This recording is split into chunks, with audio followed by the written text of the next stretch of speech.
Ang kwento ni Tomby. Ang kwentong ito ay hango sa totoong buhay. Mula ito sa isa nating tagapakinig na itago na lang natin sa pangalang Mangyano. Walang eksaktong taon. Probinsya ng Guimaras.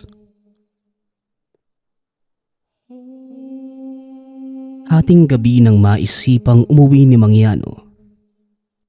Paekis-ekis kung maglakad dahil sa labis na kalasingan. Kahit na may tama ng alak, nasa tamang wisyo pa naman ang pag-iisip. Nabulabog pa ang tahimik na paligid sa sintonado nitong boses. Natigil sa pagkanta si Mangyano. Nahinto rin sa paghakbang nang makita ang nakaharang. Medyo may kalayuan ngunit malinaw niyang nakilala kung anong klaseng nilalang. Kabayo, nasa bote ng inumin lang namin to kanina ha. Pero ngayon, nandito na sa harapan ko. Ano ba yan? Ang pangit pala nito sa personal tapos ang baho pa. Hoy kabayo, tumabi ka dahil dadaan ako. Huwag kang harang-harang kung ayaw mong bumalik sa mundo nyo ng walang buhay. Banta ni Mangyano. Ngunit ayaw pa ring umalis ng nilalang. Dito na ito nainis kaya't muling binantaan. Hoy tikbalang, huwag mo kong subukan.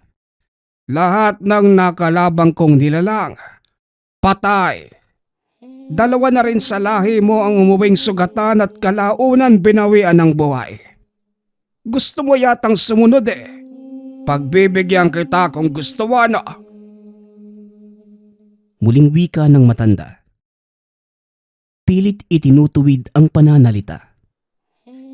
Nang hindi pa din natinag sa kinalalagyan ng nilalang, inilabas ni Mangyano ang tanga na mutya. Maingat pa nitong hinawakan upang hindi mahulog. Nang makita ito ng tikbalang, kagad umalis. Nag-iwan pa ng napakaingay na hiyaw. Asos, tapang-tapangan pa kung humara. Titiklop lang din pala sa tangan kong mutya. Alam kong hindi ka pa nakakalayo kabayo ka. Tandaan mo ito, itaga sa isipan mo. Sa susunod na harang-harang ka sa daan, puputulan kita ng ulo at ipapadala sa mundo ninyo. O sige, bumalik ka nang magawa ko yan. Hinintay ni Mangyano ang nilalang. Ngunit nang hindi ito nagparamdam, nagpatuloy na sa paglalakad. Habang nasa malayo, tanaw na niya ang unika iha na nakapamewang at may hawak na manipis na kahoy. Binilisan niya ang paghakbang hanggang sa makarating na sa tahanan. Ngunit hindi magawang pumasok dahil sa pagharang ng anak. Ang hilig nyo talagang humarang sa daan ano? Mapatao man o mapanilalang. Ano? Seserbo na muna naman ako, Mina. Pagod ako. Bukas ka na lang dumakda. Tabi na at dadaan. Bago matapos ang salita na matanda, napaaray ito matapos mahampas ng kahoy sa binte. Ang tanda-tanda mo na, lumalakla ka pa rin ng alak. Tapos saka ka lang uuwi kapag lasing na lasing ka na. Ilang barangay na ba ang pinuntahan ko kanina sa paghahanap sa'yo? Saan ka ba nakipag-inuman? Ha? Naku naman tay. Ay, ito talagang nag-iisa kong anak. Manang-mana sa nanay. Sa tuwing uuwi akong lasing, ganyan din ang nanay mo dati. Aabangan ako sa bakura na may dalang pamalo. Mabuti na lang yumao na. Dahil kapag nagkataon, dalawa kayong bubugbog sa akin. Wika ni Mangyano na nasanay na lamang sa ganoong sitwasyon. Marami pang sinabi ang anak subalit nagmamadali na itong tumalikod. Sabay takbo sa loob ng makaramdam ng pagduwal. Naabutan pa ito at nasuka sa sahig. Tatay naman, ang laki-laki ng bakuran, sa loob pa talaga sumuka. Ako na naman na maglilinis niyan eh. Halos maiyak na lamang ang dalaga sa nagpang-abot na inis at galit. Pakilinis na lang anak ha. Mabait ka naman at ang ganda-ganda mo pa. Yan na nga tay, sa ganda kong to, tagalinis lang ako ng suka mo. Nagdabog si Mina habang nagpunta sa kusina upang kumuha ng planggana at basahan. Mariin pang tinakpa ng ilong bago sinimulang linisin ang kalat ng ama. Habang si Mangyano naman ay hindi na umabot sa kwarto. Humilata na sa harapan ng pinto. Sa inis ng anak, hindi na ginising. Hinayaan na lamang na mahiga roon at abutan ng umaga. Kinabukasan, tanghali ng magising si Mangyano. Kagad pang nagreklamo sa pananakit ng likod buhat sa paghiga sa matigas na sahig. Kung hindi pa tinulungan ng anak sa pagbangon, hindi ito makakatayo. Hinayaan mo talaga akong matulog sa sahig, Mina.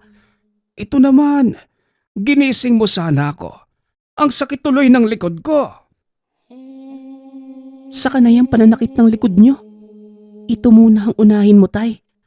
Ang haba ng listahan mo sa tindahan ni Aling Babing, oh. Akala mo kung anong inuutang puro lang naman alak. Che!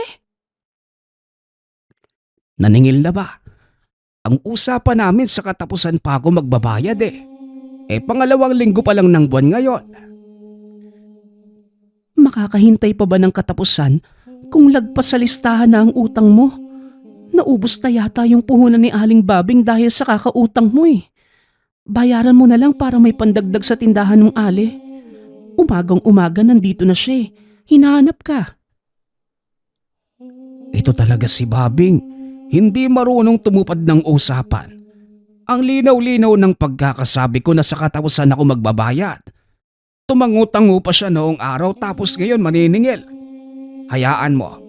Ako na ang kakausap sa matandang yon. Nakalimot na yata. Kung may pambayad ka naman tay, bayaran mo na. Alam mo rin naman ang sitwasyon ni Aling Babing. May sakitin siyang anak na kailangan din ng pera pampagamot. Isa rin yan eh. Makailang ulit ko na siyang sinabihan na dalhin ang anak niya sa kakilala kong manggagamot. Magaling yung kumpare ko na yon. Ang baldado nga, napapalakad niya. Tapos napapagaling yung ibang karamdaman. Ewan ko sa babaeng yan. May katigasan din ang ulo eh. Umaasa sa gamot ng doktor. Gayong wala namang kasiguraduhan na gagaling talaga sa ganoong paraan. Kung dinala niya sa kumpare ko, malamang magaling na yung bata. Ano nga pala yung sakit nun, Mina? Aba malay ko, hindi naman ako mausisang tao kaya hindi ko na alam ang iba pang detalye. Narinig ko lang na may sakit yung anak ni Aling Babing, yun lang. Ikaw talaga, napakapilosopo mo. Diyan ka na nga, aalis na muna ako. Oh tay, tanghaling tapat ha. Iwasan niyo sana yung pag-inom. Lasing na kayo kagabi. Sana naman ipagliban niyo muna kahit ngayong araw lang. Maawa kayo sa atay niyo. Ewan ko kung meron ka ba niyan. Oo na anak, ito naman ang daming sinasabi. Mauna ka ng mananghalian ha. Pagbalik na ako kakain. Paabot nga muna ng kawayan. Gagawin ko lang panghampas. Marami pa namang aso doong kinababing. Habang nasa daan papunta sa tindahan ni Aling Babing, napatigil si Mangyano nang mapansing okupado na ang abandonadong bahay na pagmamay-ari ng yumaong pinsan. Nalalagay ito sa sitio pang 4 na sitio mula sa tahanan Ang balita niya, walang balak itong ibenta dahil mula pa sa kaninu-ninuan. Kaya sa pagtataka ng matanda, nagtanong-tanong ito. Sakto namang lumabas ang pamangkin sa pinsan. O Tatay Ano, kumusta po? Ang tagal na nating hindi nagkita. Ngayon lang din ako nakabalik dito sa bayan. Masyado kasing abala sa trabaho kaya bihira lang magkaroon ng oras para makabisita sa mga kaanak. Ayos lang naman ako. At mukhang nasa maayos na kalagayan ka naman. Siya nga pala iho. Kayo na ba ang titira sa bahay ng tatay mo? Kung ganun, mabuti dahil magkikita na tayo araw-araw. Ang mga kapatid mo, nandito na rin ba? Tatay Ano, hindi po kami ang titira dito eh. Ibang pamilya po. Sinamahan ko lang para malinis yung bahay at maayos ang ibang sira. Nailagay na nila yung mga gamit kahapon eh. Umalis na sila kaninang umaga. May kukunin pang ibang mga kagamitan. Ganun ba? Ay sayang naman. Akala ko makakapiling ko na mga pamangking ko. Ikamusta mo na lang ako sa mga kapatid mo ha? Kung may oras kayo bumisita kayo sa akin. Maiba tayo. Kilala mo ba ang titira sa bahay ninyo? Opo, pero pangalan lang tay. Hindi naman na mahalagang alamin ng ibang detalye. Dahil mukhang mabait naman. Magaan at magalang ang pakikitungo. Nagbayad nga ng buo kagad eh. Noel, marami nang nadali sa hindi pag-alam sa tunay na katauhan ng ibang tao. Hindi naman mahirap alamin ang ganyang bagay. Baka mamaya kung anong klaseng tao sila. Tatay naman, hindi nyo pa nga sila nakikita eh. Pinag-iisipan nyo na kagad ng ganyan. Sinisigurado ko po sa inyo na mabait sila. 1 taon lang din naman yung upa nila sa bahay. Dadalawin ko rin po para masiguradong maayos ang bahay. O sige, sabi mo eh. Pero hindi ako kampante sa hindi mo pag-alam sa pamilyang umupa sa bahay ninyo. O sige na, may lalakarin pa ako. Mag-ingat ka sa pagbalik mo ng syudad mamaya. Nagpatuloy sa paglakad si Mangyano. Nagmamadali na rin dahil nakaramdam ng gutom. Pagkarating sa tindahan, kagad siyang sinalubong ng mga aso. Kung hindi siya nagdala ng panghampas, siguradong nasunggaban na ito. Mabuti at natakot sa dalang kawayan. Nang makaharap ang ginang, nag-abot ito ng pambayad. Ito namang si Yano. May pambayad naman pala. Tapos ipapaabot pa sa katapusan. Itinabi ko ang perang yan para sa nalalapit na kaarawan ni Mena. Naningil ka na kaya ibinayad ko muna. Ikaw naman, hindi ka marunong tumupad ng usapan. Parang takot kang hindi bayaran eh. Pasensya ka na, Yano. Wala na akong mapagkunan ng pandagdag pambili ng gamot ng anak ko. Lahat ng nangutang sa akin siningil ko. Hindi lang ikaw. Bakit ba kasi ayaw mong dalhin sa kakilala kong manggagamot ang anak mo? Puro ka pa inom ng medisina. Baka dyan pa matapos ang buhay ng bata. Dalhin mo na sa manggagamot. Nakasisigurado kong gagaling yan. Hoy, Yano, bago mo problemahin ang anak ko, unahin mo muna ang bagong nakatira sa bahay ng iyong pinsan. Malakas ang hinala kung hindi ordinaryong tao ang mga yon. Anong hindi ordinaryong tao? Paano mo naman nasabi?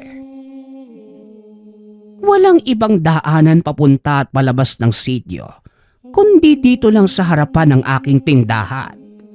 Dumaan sila kahapon at kaninang umaga.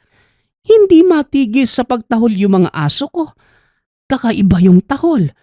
Tapos nakatayo yung buntot na para bang may nakitang kung ano.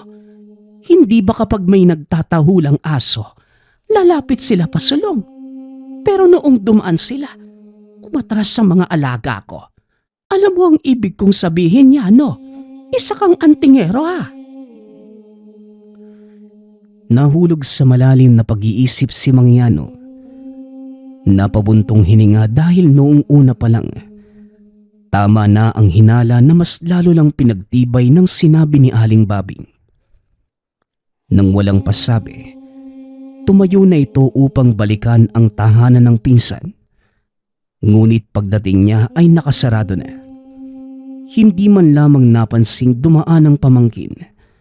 Wala na rin siyang nagawa dahil walang tao. Lumakad na lamang si Mangyano pauwi. O tay, mabuti naman at nandito ka na. Dumaan si Kuya Noel kanina. May ibinigay siyang kakanin at isang galon ng lambanog. Saan naman siya nagpunta? Kailangan kong makausap ang batang yon. Dito ba dumaan, Mina? O doon sa kabila? Ayos lang po ba kayo, tay? Ano po bang meron at ganyan kayo kumilos? Kailangan kong makausap ang Kuya Noel mo dahil may pinapasok siyang nilalang sa bahay nila sa kabilang sityo. Ayan ang habang sinasabi ko eh. Dapat ugaliin ang pagkilala ng sino man. Usisain muna ang bawat detalye ng tao bago papasukin. Ay nako, Diyos ko. Hindi mo na rin maaabutan si Kuya Noel, tay. Kahit sundan mo. Nakamotorsiklo si Kuya. Kung ano man yan, sa susunod na buwan na lang dahil babalik siya. Yun ang sabi niya sa akin eh. Ganoon na lamang ang muling pagbuntong hininga ni Mangyano. Wala na itong magagawa dahil hindi niya alam ang eksaktong address ng tirahan ni Noel sa ibang bayan. Ang naisip na lamang ng matanda, alamin kung sino ang nakatira sa bahay nito upang mabigyang solusyon kung anong problema ang hatid ng bagong pamilyang napadpad sa lugar. Ngunit lumipas na lamang ang 3 araw. Wala pa ring dumating sa mismong tahanan. Nabagot na ito kaya't ibinaling pansamantala ang pansin sa ibang bagay. Aba, ang bait naman ng tatay ko ngayon. Ilang araw na ang lumilipas hindi pa naglalasing ah. Anong nakain mo, tay?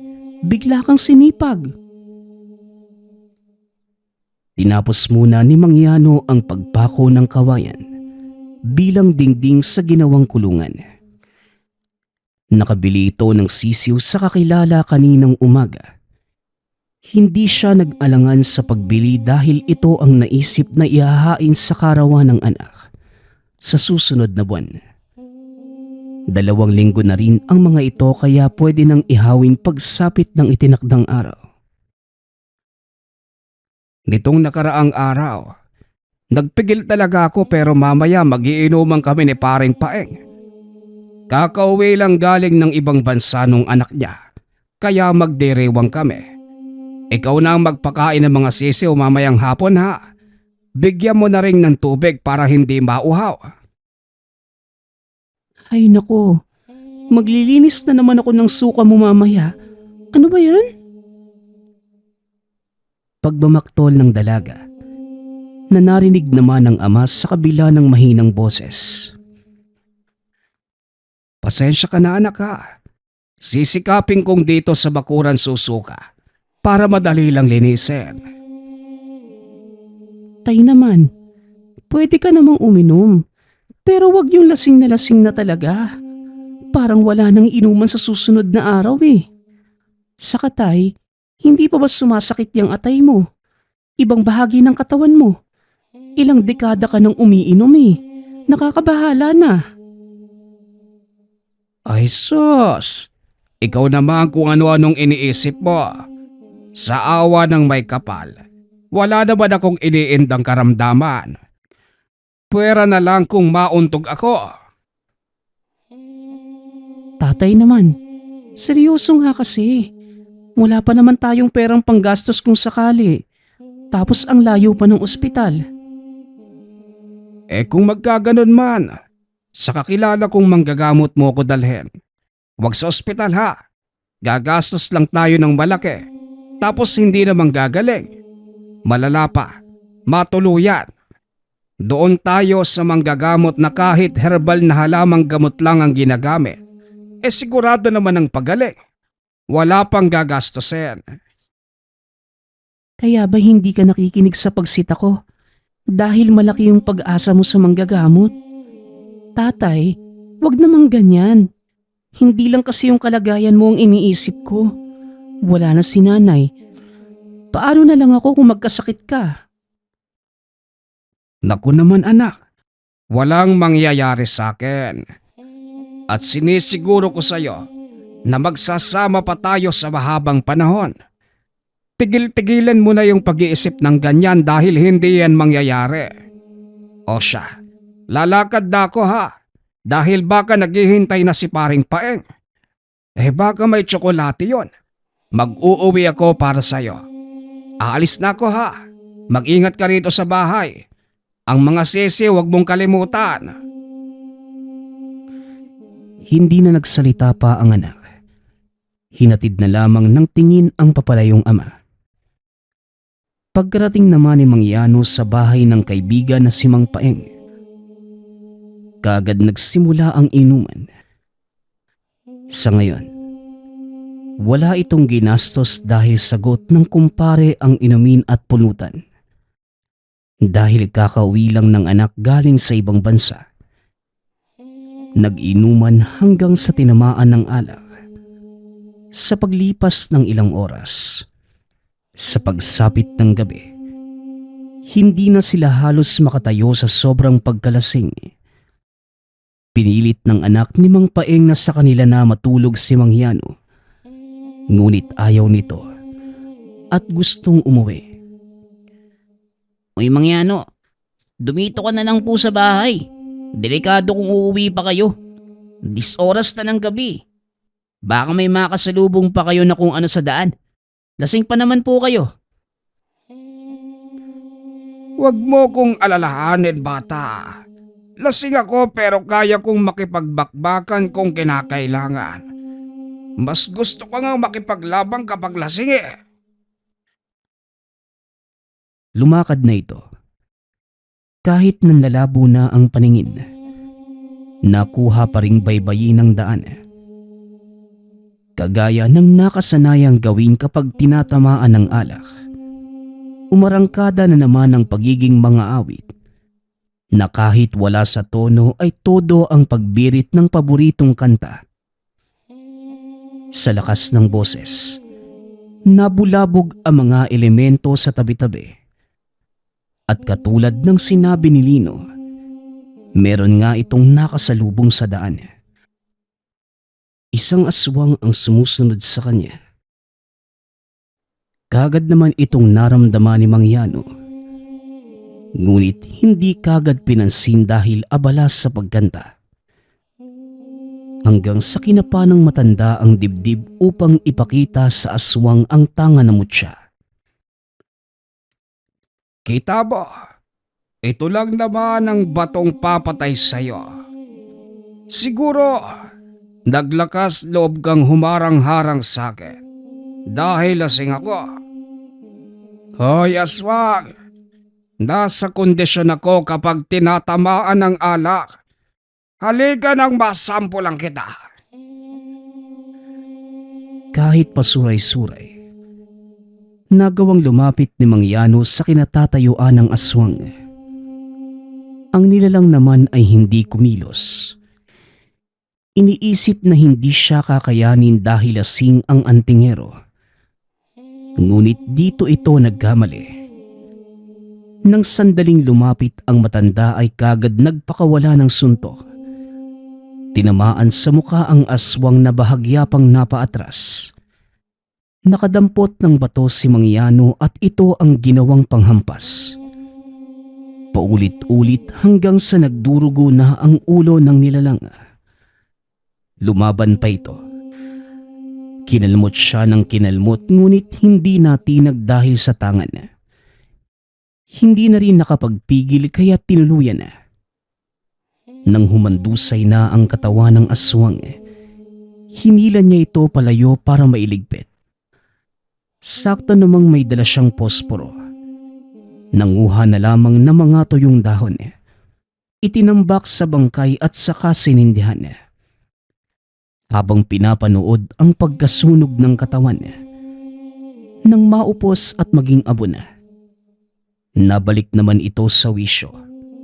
Sinuri ng mabuti ang bangkay. Nang masigurong wala ng pag-asang mabuhay ay kanyang iniwan. Dumating ng tahanan si Mangyano na hindi lasing. Mahigit 2 oras din ang tinagal ng pagsusunog ng bangkay. Sakto namang dahan-dahang humupa ang tama ng alak. Nakasara ang pinto kaya kinakailangan niyang gisingin ang anak para may magbukas. Habang kumakatok, napansin niya ang pagdaan ng kung ano. Sa sobrang bilis ay hindi na naabutan ng tingin. Babaliwalain na lang sana ng matanda. Ngunit uminit ang tangan kaya naman sinuri ang paligid. Ilang sandali pa, may umalingasaw na baho. Bumalik ng tahanan si Mangyano at kinuha sa silong ang itak. Pagkatapos ay hinanap ang pinagmula ng amoy. Sa pagsunod sa alingasaw, nakarating ito sa sitio Opang. Una niyang nakita ang bahay ng yumaong pinsan. Madilim ang loob. Walang ni isang ilaw na nakasindi. Saradong-sarado ang mga bintana ngunit ramdam na may nakasilip at nakatingin sa kanya. Pinakiramdaman ng tangan. Mas lalo itong naging aktibo kaya hindi nagdalawang isip si Mangyano na akyatin ang bakod. Ngunit natigilan ng mapadaan ang kakilalang nakatira lamang sa walapit. Paring Yano, anong ginagawa mo sa ganitong oras? Hating gabi na.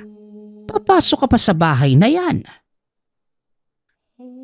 Nagmamadaling bumaba si Mangyano bago pa may maisip na kung ano si Mang Arnold. Pauwi na ako pero napansin kong may tao sa loob. Kako, baka may magnanakaw na nakapasok sa bahay ng pinsan ko Ay nako, hindi magnanakaw. May nakatira na dyan. Kaninang hapon lang dumating ang pamilya na ang sabi ay umuupa. Wala ka nang dapat pang ipag-alala sa bahay ng pinsan mo. May bago ng mga ngalaga. Ay, ganun pala. Akala ko talaga magnanakaw Mabuti na lang at napadaan ka dahil baka ako pang masabihang magnanakaw. O siya, lalakad na ako ha. Magandang gabi sa'yo pare. O sige pare, uuwi na rin ako. Mag-iingat ka. Malayo-layo pa naman ang bahay mo.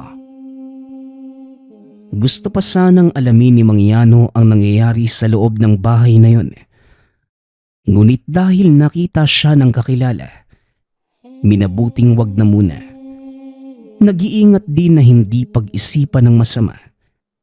Kahit pasabihin na hindi siya naiiba sa may-ari ng tahanan, wala itong karapatan na basta na lamang pumasok. Lalo na't ngayon ay may nakatira ng iba. Pamilya na kinakailangan ding bantayan dahil iba ang pakiramdam. Kinabukasan maagang nagmasid sa nasabing tahanan si Mangyano. Nagkunwaring manghihingi ng gulay kina Mang Arnold na nakatira lamang ilang distansya ang layo. Napahaba rin ang oras ng pananatili dahil naglabas ng alak ang kaibigan. Bagay na kailanman, hindi niya tatanggihan. Habang nag-iinuman ay panay ang sulyap sa katapat na bahay. Naiinis na si Mangyano dahil saradong-sarado. Hindi man lamang napansin na may lumabas o naghawi ng kortina. Nang hindi makatiis, napatanong na ito. Kahapon, dumating yung bago niyong kapitbahay. Hindi ba? Anong napansin mo sa kanila? Mabubuting tao ba o may diferensya? Grabe ka naman pare. Mabubuting tao naman sa tingin ko. Nagkausap pa nga kami ng padre de pamilya.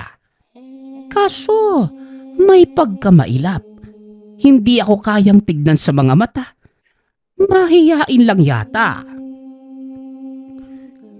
Lihim na napatagis si Mangyano. Ngayon pa lang, may namumuo ng galit para sa pamangkin na si Noel.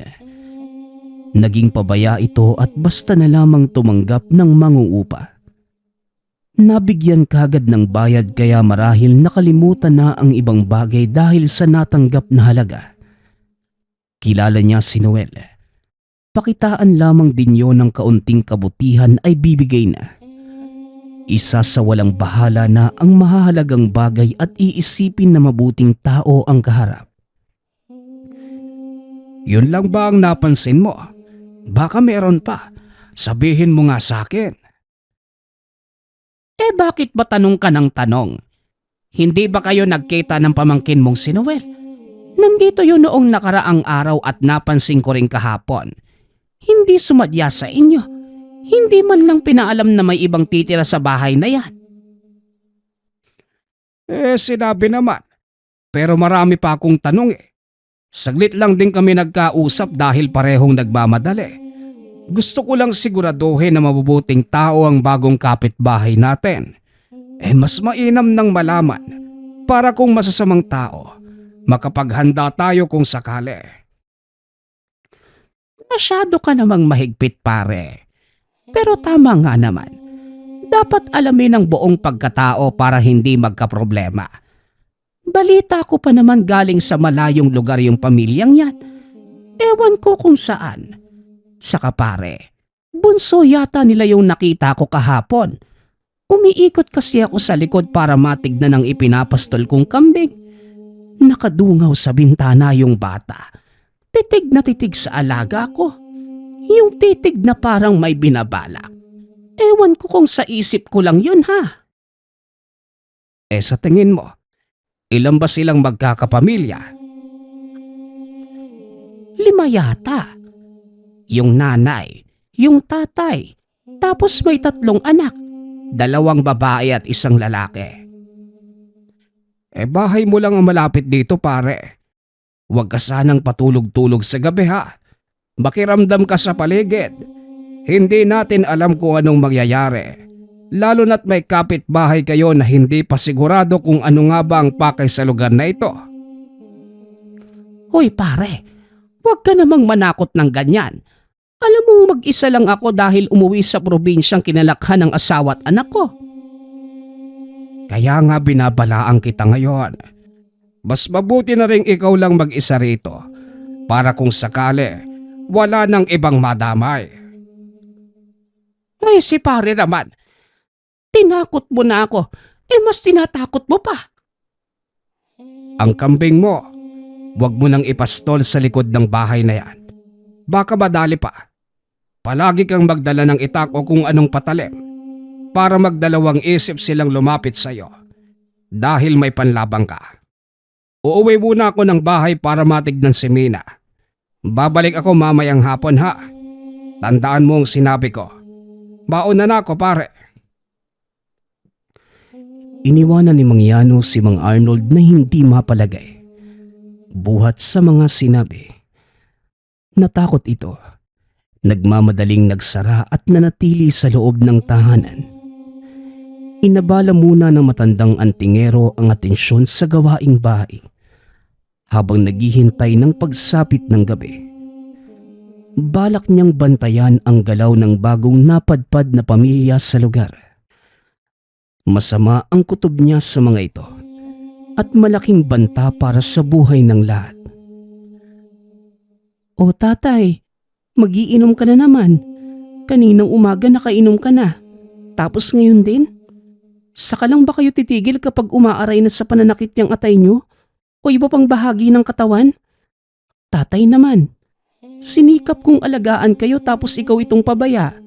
Kung nandito lang si nanay, malamang naiiyak na yun sa pinagagagawa niyo. Mina anak, wag mo na akong alalahanin pa. Kaya ko ang sarili ko. Pero salamat sa iyong pag-aalala. Ganyan naman yung palagi niyong sinasabi. Palibhasa kasi, hindi kayo ang nag-aalala dito. Doble-doble na nga tong takot ko dahil antingero kayo na halos gabi-gabi. may nakakaingkwentrong iba't ibang nilalang. Dagdag pa yung pagiging lasinggero nyo na saka lamang titigil sa pag-inom kapag nakahilata na sa lupa. Tapos sa susunod na araw, lalaklak na naman. Anak, ang pag-inom ay nakakatulong sa tungkulin ko bilang antingero. Nasa mas mabuting kondisyon ako kapag natamaan ng alak. Madali kong napapatay ang mga kalaban, lalo na ang mga aswang. Siguro parte na rin ito ng aking buhay, ang paglalasing. Kaya husto na sa pag-aalala. Hindi ako mapapahamak, pangako yan. Hindi na sumagot pa si Mina. Sa halip ay lumabas dala ang pagkain ng sisiw. Napahugot na lamang ng hininga si Mang Yano sa kilos ng anak. Hindi na ito bago sa kanya, ngunit pati siya ay nababahala. Hindi para sa sarili, kundi para kay Mina na labis kong mag-alala. Sa isip-isip niya, baka kalusugan pa nito ang malagay sa alanganin. Mina, pasensya ka na anak ha. Pero sige, sisikapin kong iwasan ang pag-inom. Hindi ko maipapangakong may titigil kagad ha. Dadahan-dahanin ko lang. Saka mo na lang ako kausapin, tay, kapag nagawa mo na. Ilang unit mo nang sinabi sa akin yan eh. Nakakasawang pakinggan. Hindi naman nangyayari. Umiwas na si Mina.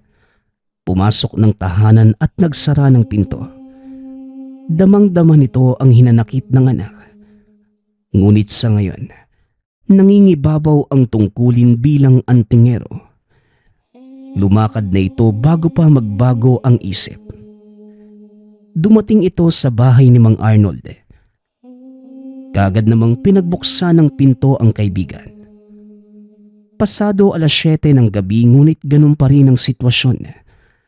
Saradong-sarado ang kabilang bahay. Patay ang mga ilaw at sobrang tahimik. O paring Arnold, wala pa ring tao dyan o lumabas sila? Hindi ko alam. Ganyan pa rin eh. Hindi ko na alam kung may tao pa ba sa bahay na yan. O naging multo na sila kaya walang paramdam. Ay tanga, nagpaparamdam ang bulto. Ikaw talaga hindi ka nag-iisip. Pinagmasdan niyang maigi ang bahay. Kung titignan ay parang walang tao. Ngunit kung tititigang mabuti at pakikiramdaman ay meron. Sa palagay nga niya, natunugan na siya at binabantayan din. May tao sa bahay. Sadyang nananahimik lang. Nananahimik nga ba o palihim ng naghahasik ng kasamaan? Pare, pwede bang tigil-tigilan mo na ang pagsasabi ng ganyan? Tinatakot mo na ako ng gusto eh. Hindi na nga ako nakalabas mula kanina dahil sa sinabi mo. Tapos ngayon dadagdagan na naman. Papatayin mo yata ako sa takot, pare. Napakamatakotin mo naman. E binabae ka ba? Ang laki-laki ng katawan mo. Barakong barako tapos ganyan. Hindi naman sa ganon. Tsaka, wala namang masama sa binabae. Pinagsasasabi mo dyan. Ang sakin lang, huwag kang manakot ng ganyan. Hindi ako kasing tapang mo, ano? Ay sus, ayaw pang aminin. Eh siya nga pala, nasa na yung kambing mo? Nakuha mo na ba? Eh paano ko makukuha kung hindi na ako makalabas sa takot? Pakiramdam ko tuloy may nagmamasid na sa akin. Para na akong baliw kakasilip sa bahay na yan. Na para bang pati ako. Ewan ko ba, pati pananalita ko nagugulo na. Ay sus, ganyan talaga. Magpakalalaki ka. Kapag yan nalaman ng asawa mo at anak mo, siguradong iiwang ka nila. Dahil sa biro ni Mang Yano, napikon si Mang Arnold at tumahimik na lamang. Habang nagmamasid sa kabilang bahay, binuksan niya ang bote ng alak at nagsimulang uminom. Ilang sandali pa, Tinamaan na ngunit nasa wisyo pa naman. Dito na rin nila naisipan na kunin ang alagang kambing. Hoy pare, bagalan mo naman ang paglalakad. Iniiwan mo ko eh. May dala-dala ka pang bote ng alak. Anong gagawin mo dyan? Huwag ka kasing babagal-bagal. Hindi na natin maaabutan yung alaga mo kung magbabagal ka ng kilos mo. Wika ni Mang Yano na hindi na pinansin ang huling tanong.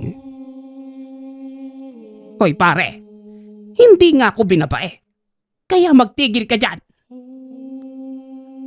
Natawa na lamang si Mang Yano. Ngunit nawala ang pagtawa nang mapansin ang likod ng bahay ng pinsan. Kung hindi siya nagkakamali, may 3 lumabas ngunit nagmamadaling pumasok pabalik. Napansin yata sila kaya hindi na muna tinuloy ang binabalak. Hoy pare, nawawala ang kambing ko. Dito ko lang itinali kanina. Hanapin mo. Baka nandyan lang sa tabi-tabi. Sumuot siguro sa mga halaman dahil matagal mong kinuha. Baka nagtampo. Habang hinahanap ni Mang Arnold ang kambing, ginugol naman ni Mang Yano ang oras sa pagmasid sa tahanan. Madilim ang loob ngunit nakikita niya ang aninong pabalik-balik ng lakad sa bintana. May pagkakataon pang dumudungaw. Tinitignan kung nasa labas pa ba sila. Kami lang yata ang binabantayan ng mga halimaw na to ah. Mahirap din kasing sugurin. Mas mainam kung sa labas magkasagupaan kesa sa loob. Mahal pa naman ng yumao kong pinsan ng bahay niya. Malas lang dahil naging pabaya ang anak at nagpatuloy ng kampo ni Satanas. Hoy paring Yano, yung kambing ko, patay na. Tingnan mo. Nabaling ang pansin ni Mang Yano sa kaibigan na natataranta matapos matagpuan ang alagang nakahandusay sa damuhan. Malaki ang sugat sa tiyan na nagkagutay-gutay na ang laman. May malaki pang kagat sa leeg. Walang hiya. Pati alaga ko dinali nila. Sino? Sino ang may kagagawa dito? Tinatanong pa ba yan, Arnold? Wala nang iba kundi ang aswang. Tignan mo ang bakas ng sugat. Hindi maitatangking kagagawan yan ng aswang. Bago pa man muling makapagsalita si Mang Arnold, napalingon na si Mang Yano nang mapansing may gumalaw. Nakita niya ang aswang na nagmamadaling umalis. Hindi na siya nakapagpaalam sa kaibigan. Kagad sinunda ng nilalang. Narinig pa niya ang pagtawag nito ngunit hindi na napansin. Dahil sa pagmamadaling mahuli ang aswang, hindi naman nabigo dahil bago pa makalayo ay naharangan na. O ikaw, miyembro ka ng pamilyang yun ano? Ang lakas naman ng pangil niyong manirahan dito sa lugar namin.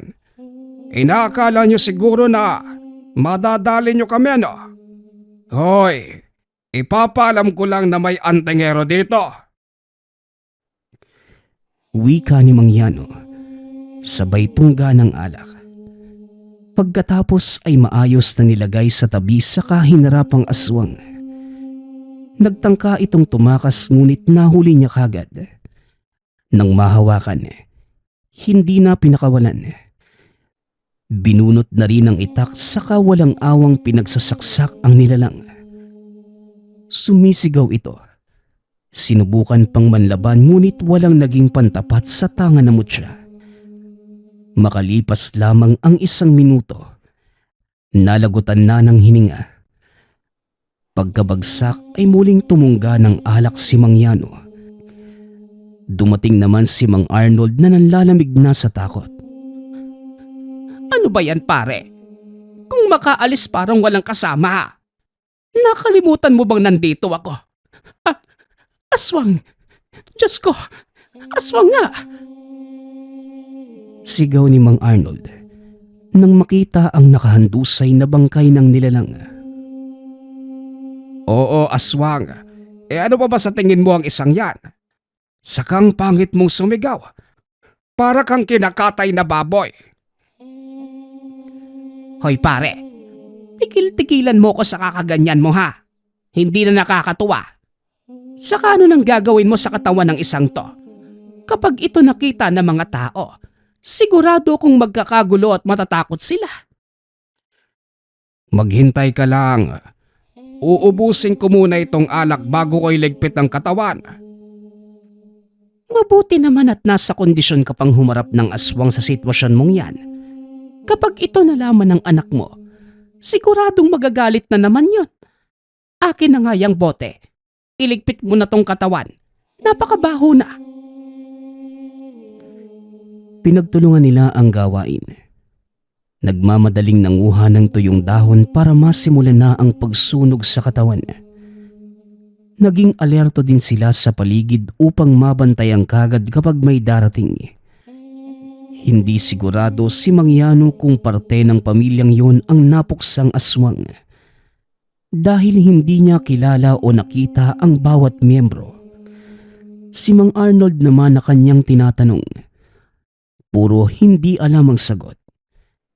Nang maupos na ang katawan ng nilalang, iniwanan na ito ng dalawa. Ano ba pare? Tara na bago pa magsilabasan ang lahat ng aswang sa bahay na yan. Marami sila tapos dalawa lang tayo. Duwag pa ang isa. Wika ni Mang Arnold. Habang hila-hila si Mangyano na tumigil para tignan ang bahay. Ito naman kumakahila para akong kalabaw ha. Baga inaakala mo nag-aararo ka. Bakit ka pa kasi nahinto? Baka mamaya tayo pa yung pag-inita nila. Tara na. Binilisan na lamang ni Mangyano ang paglalakad. Sakto namang dumating sila sa bahay. Saka lamang bumigay ang katawan dahil sa tama ng alak. Ayan. Hindi pa titigil sa paglaklak hanggat hindi humahandusay. Mabuti naman at dito sa bahay ka bumigay. Dahil kung doon sa labas, aba iiwan talaga kita. Baka mamaya maabutan pa ako ng aswang.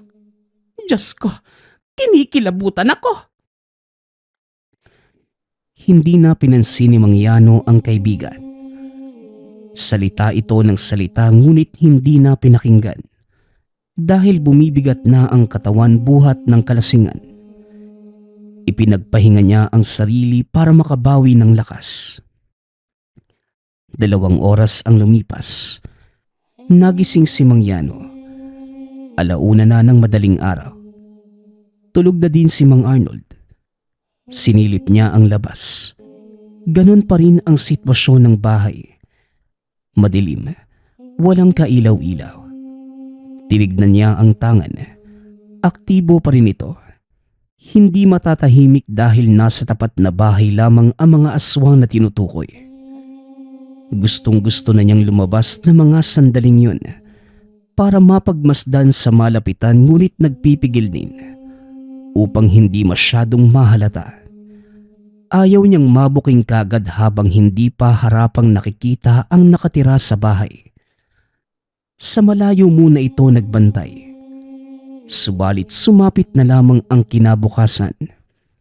Wala pa ring nakikitang ni isang miyembro ng pamilyang yon. Naiinis na si Mangyano ngunit wala ring mapagpipilian dahil ayaw namang mahalata. Ano ba yan, Yano? Ang aga-aga lumalaklakan na naman ng alak. Hoy, Yano, hinay-hinay naman. Kung makatungga parang takot kang maubusan ha. Matawag nga si Mina para mapalo ka. O sige, subukan mo nang ikaw ang mapalo ko. Huwag mo nang ipaalam sa anak ko ang nangyayari. Ayaw kong mag-alala siya. Kahit hindi niya naman malaman. Nag-aalala yon. Ikaw kasi napakapasaway mo. Akala mo kung sinong binata ang tanda-tanda mo na. Ikaw nga, akala mo kung sino kang barako lamya-lamya mo naman. Ang lakas mo pang makasigaw kagabi. Sabing hindi ako binabae. Ngayon pa na ang tanda ko na rin. Kung ganon, dapat noon ko pa inilantad. Oo na, magluto ka na lang para may agahan tayo. Kanina pa kumakalam yung sikmura ko. Ang tagal mong bumangon eh. Tulog mantika ka pa. Ang hirap mong gisingin. Abat, magkaibigan tayo pero wag mo kong mautos-utosan. Kung gusto mong kumain, pumunta ka ng kusina. Magluto ka tapos ipaghanda mo na rin ako. Hoy, ako ang bisita mo. Kaya ako ang pagsilbihan mo. Kung magtutulukan tayo ng gawain, wag na lang tayong kumain. Bagaman nagbabangayan, hindi nila ito dinidibdib dahil itinuring lamang nakatungaan. Kumilos pa rin si Mang Arnold at nagpunta ng kusina para magluto. Habang si Mang Yano naman, nagpatuloy sa pagmamasid sa kabilang bahay. Aktibo pa rin ang mutya ng mga oras na yun, kaya hindi niya nilubayan ang tingin. Buong araw niya itong pinagmasdan. Ngunit walang napala dahil wala naman kung sinong lumabas sa bahay na yun. Kahit pagbukas ng bintana ay hindi niya napansin. Hanggang sa sumapit ang hapon, naburyo na ito sa loob ng tahanan ni Mang Arnold dahil naubos na ang alak. Nagpaalam ito na aalis para magpunta ng tindahan. Ano na ang balita sa bagong salta dito sa lugar natin, Yano? Siguro naman sa mga sandaling ito, may nagawa ka na. May napuksa akong aswang kagabi. Pero hindi ko alam kung parte ba ng pamilyang yon. Hindi ko kilala kung sino-sino sila eh. Paano ko rin malalaman kung hindi naman lumalabas ng bahay? Anong hindi lumalabas? Yano, dumaan nga dito kanina yung tatay eh. Ano ka mo? Paano? Sa bahay ni Arnold ako nananatili mula kagabi. Hindi ko nilubayan ang pansin ng bahay. Wala talaga akong napansin na lumabas. Sigurado ka ba sa nakita mo? Baka namamalik mata ka lang sa labis na pag-isip. Sigurado ako. Nagtahulan pa nga yung mga aso ko. Pero may napansin pa ako. Sa tingin ko hindi lahat ay aswang sa pamilyang yon. Dumaan dito yung tatay. Grabe kung magbigay reaksyon yung mga aso ko. Pero noong nakaraang araw na ang dalawang bata ang dumaan, wala naman. Siguro yung tatay lang yung halimaw. Ano sa tingin mo? Posible naman.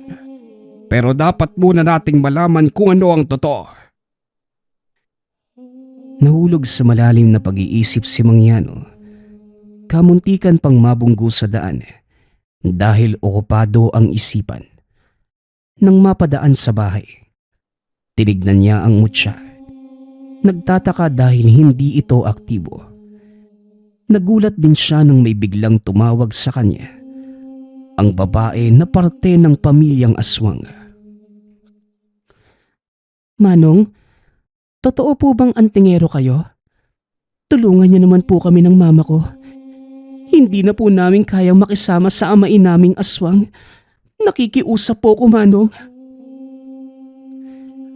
Napakurap si Mang Yano. Hindi makapaniwala sa nadinig. Nagmamadali pang tumakbo ang babae sa bahay ni Mang Arnold. Nagulat pa ito sa pagpasok nito. Doon na nila napag-usapan ang lahat. Nalaman nila na ang amain lang pala ang aswang. Sa madaling salita, naging bihag ang buong pamilya. Nakailang lipat na po kami ng lugar dahil sa amain namin. Lumilipat kapag may nakakaalam na isa siyang aswang. Ngayon nga umalis siya. Naghahanap muli ng malilipatan dahil nalaman niyo. Pero Manong, ayoko na po talagang mamuhay kasama yung halimaw na yun. Sina mama at iba kong kapatid, wala ring laban dahil natatakot. Akala kasi ni mama na mabuting tao kaya pinatulan. Pero kalaunan isa palang aswang. Wala na rin kaming kawala dahil binantaan niyang tutugising kami sa oras na magtangkang tumakas sa kanya. Abay gago. May aswang pala nabibihag ng pamilya. Ibang klase rin. Parang yung nadidinig kong drama sa radyo. Pero ang pinagkaiba nga lang, totoo ito, iha. Sigurado ka ba talaga? Baka mamaya gawa-gawa mo lang yan. Yung kambing niyo po, yung amain kong aswang ang dumali. Abay, napakagago naman talaga. Pati alaga ko walang kalaban-laban dinamay. Manahimik ka nga. Ang ingay-ingay mo. Iha, kailan ba babalik ang amain mo? Alam mo ba kung saan siya pupunta? Hindi po, pero sigurado kung mamayang hapon o gabi siya makakabalik. Tiyak pong mahanap pa yun ng makakain niya. Kagabi pa sana siya aalis pero nakita kayo sa likod ng bahay kaya hindi natuloy. Kung ganon, ang aswang na napuksa ko sa oras na yon, walang kinalaman sa inyo. Maliban pala sa amain mo, may iba pang aswang na gumagala dito. Hindi bale, unahin muna natin ang sitwasyon niyo. Tara't puntahan natin ang mama at mga kapatid mo. Hoy pare, teka lang. Sigurado ka ba sa gagawin mo? Baka mamaya ikaw ang balingan ng amain niyang aswang kapag nanghelam ka. Pare, sa tingin mo, anong silbi ng pagiging antingero ko? Kung hindi ako tutulong, nabiyayaan ako ng mutya na gagabay sa akin. Oo na. Ito naman ang dami pang sinasabi. Tara, tutulong na rin ako para may ambag ako. Bago bumalik ang amain na aswang, nailikas na ni Mangyano ang buong pamilya. Sa bahay niya mismo dinala upang masiguro ang kaligtasan. May proteksyon siyang nilagay sa kanyang tahanan, kaya walang makakagalaw sa kanila doon. Si Mina na kahit nagulat ay hindi na rin nagreklamo dahil katulad ng ama, likas itong matulungin lalo na sa mga taong nasa alanganin. Siniguro naman ni Mangyano na siya na ang bahala sa aswang na bumihag sa kanila. Pagsapit ng gabi, nakaabang na sina Mangyano at Mang Arnold. Habang naghihintay ay tumutungga ng alak. Saktong naubos ang 3 bote. Lumitaw ang isang asong kalmadong pumasok ng bakuran. Bago pa ito makapasok ng bahay, tinawag ito ni Mangyano. Kagad itong tumakbo nang makita siya. Hinabol niya at naabutan sa Kakahuyan, lugar kung saan sinunog ang napuksang aswang noong nakaraan. Alam mo ikaw, nagkasala ako ng dahil sa'yo. Iniisip ko na ang buong pamilya ay aswang. Gayong ikaw lang naman pala. Ang lakas din ng apog mo ano. Binihag at inakot mo ang walang kalaban-laban. Dahil sa ginawa mong yan, pasensyahan na lamang tayo. Dahil ngayon palang tatapusin na kita. Ang katulad mo ay hindi na dapat pang mabuhay sa mundong ito. Madami ka ng naperwisyo. Hindi na pinatagal ni Mangyano. Kagad niya itong inatake. Nag-anyong aso ang lalaki ngunit hindi nagtagal ang buhay. Dahil napugutan kagad ng ulo. Napakalakas ng pagtaga ng matanda. Ano ba naman yan? Ang daling maitumba. Nabitin ako sa laban na. Pero ayos na rin. Dahil simula ngayon, wala nang manggugulo sa pamilyang binihag mo ng ilang buwan. Swerte din dahil dito sa lugar namin kayo lumipat. Hindi mo inasahan na ito na ang katapusan mo ano? Ikinagagala ko rin na ako ang maglilibing sa iyong hayop ka. Iniligpit ni Mangyano ang bangkay ng lalaki. Dumating si Mang Arnold nang tapos na ang pagsunog. Wala ka rin eh. Kung kailan tapos na ang lahat. Sa kakadarating, umiiwas ka yata sa pagtulong ano? Sino ba naman ang mag-aakalang tinutugis mo na pala? Bigla-bigla ka kasing nawawala. Hindi ka man lang nagsabi. Tara na. Umalis na tayo dahil tapos na rin naman. Ano pang itatagal natin dito eh? Ang daming lamok. Halika na nga. Dahil tinamaan ng alak, inakay siya ni Mang Arnold. Masaya naman nilang ibinalita na napuksa na ang amaing aswang. Labis na tuwa ang naramdaman ng pamilya. Maluwag na nakahinga dahil nakalaya na sa kamay ng halimaw. Nang mga sumunod na araw, nagpaalam na rin ang mag-iina na uuwi na sa kanilang probinsyang pinanggalingan. Ayaw nilang makaistorbo sa buhay ni Mang Yano at Mina. Ayos lang naman sa mag-ama na sa kanila pansamantalang manatili ang mga bisita. Ngunit sila ang umayaw kaya wala ring nagawa. Hanggang sa uling oras ng kanilang pag-alis, labis ang pasasalamat sa matandang antingero.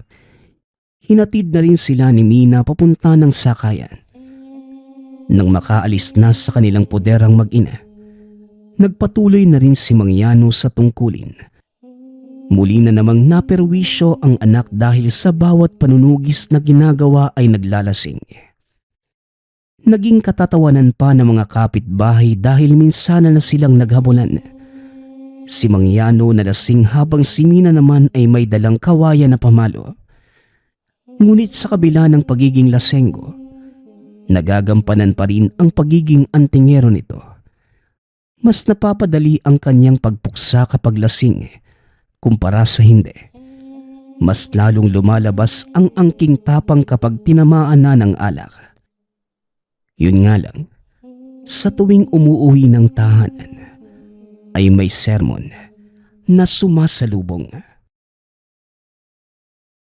Nagpapasalamat nga pala ako sa lahat ng sumusuporta sa ating channel. Nawa ay patuloy niyong suportahan at pakinggan ang ating mga kwento. Hanggang sa muling pakikinig. Paalam.